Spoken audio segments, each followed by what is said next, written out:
ఈ దేశంలో అసలు వాళ్ళు పుట్టినటువంటి సమయం తెలియని వాళ్ళు ఉంటారు. పాపం వాళ్ళకి తెలియదు.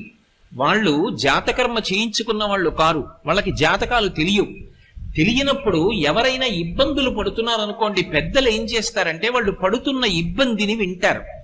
బహుశः జాతకంలో వీళ్ళకి ఈ దోషం ఉండి ఉంటుందేమో అని అనుమానం ఉంటే ఓసారి శ్రీకాళహస్తి వెళ్ళి దర్శనం చేసుకో అంటారు. శ్రీకాళహస్తి వెళ్ళి దర్శనం చేసుకోని ఎందుకంటారంటే, లోపలికి వెడుతున్నప్పుడే అపసవ్యంగా వెడతాడు. శివానుగ్రహం, శివుడు శాసిస్తాడు.